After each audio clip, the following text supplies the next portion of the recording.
If you're watching this video, you're probably confused, totally frustrated, and just downright annoyed with this red plugin not working error. But don't worry, it's actually a pretty easy fix, and in this video I'm going to show you how to do it.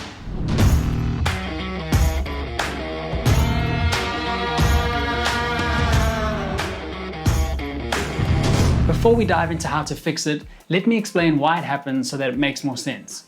When plugin creators create plugins, they generally do it in the latest version of Apple Motion. And if you're like me, who's hesitant to upgrade Final Cut Pro as soon as a new version comes out because of potential bugs, then these plugins and transitions created in the latest version of Motion might not be compatible with your slightly older version of Final Cut Pro.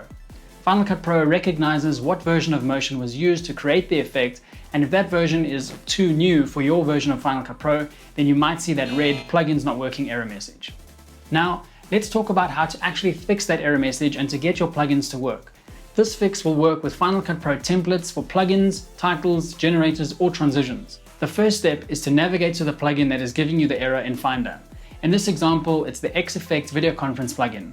I've already fixed these two versions, but I'll show you how to fix this Video Conference 16 plugin. You can go to Finder, Movies, Motion Templates, and then look in your Effects, Generators, Titles, or Transitions folders for the effect you need to fix.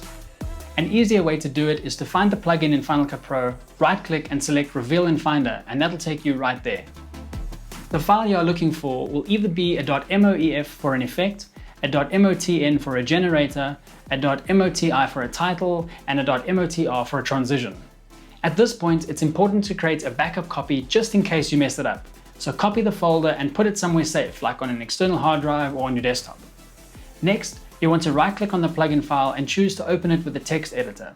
Anyone will do, but I use Apple's text edit. Just make sure that you open the file as a simple text file and not an RTF text file.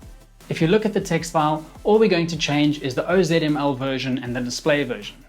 Next, you'll want to look at this compatibility chart to determine which OZML version and display version you need to use, which is linked to the version of Final Cut Pro that you are running. If you're not sure which version of Final Cut Pro you have, click on Final Cut Pro, About Final Cut Pro, and you'll see your version over here. I'm running 10.4.6, so I'll come over here to the compatibility chart, and the OZML version I need is 5.10, and the display version I need is 5.4.3.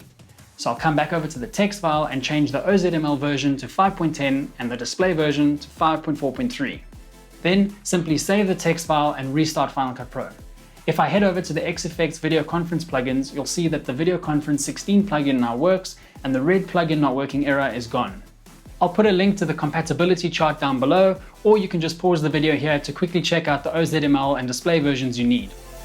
If this fix doesn't work for you, it's likely that the plugin is using effects or parameters in the newer version of Motion that don't exist in your current version of Final Cut Pro. But if you're not backdating too far back, you shouldn't run into this problem. That's it for this one, guys. I hope it helped you solve that red plugin not working error message, and if it did, please let me know in the comments down below. And if you found this video helpful, I'd really appreciate a thumbs up on the video, and also please subscribe to the channel and hit that notification bell so that you get notified when we post new videos, and hopefully I'll see you in the next one. See ya.